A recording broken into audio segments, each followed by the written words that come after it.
The thing that he was about to do was to open a diary. This was not illegal. Nothing was illegal, since there were no longer any laws.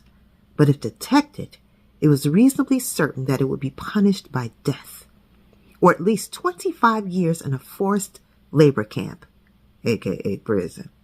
Winston fitted a nib into the pen holder and sucked it to get the grease off. The pen was an archaic instrument. Archaic, an adjective meaning very old, child, very old. Seldom used for signatures, and he had procured one. Procured, a verb meaning to obtain. Furtively, with some difficulty. Furtive, an adjective meaning done in secret.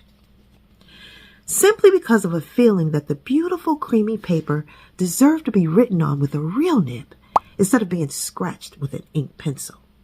Actually, he was not used to writing by hand. Apart from very short notes, it was usual to dictate everything into a speakwrite, which was, of course, impossible for his present purpose. He dipped the pen in the ink and then faltered for just a second.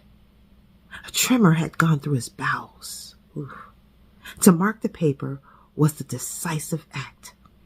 In small, clumsy letters he wrote, April 4th, 1984. I'm reading George Orwell's 1984.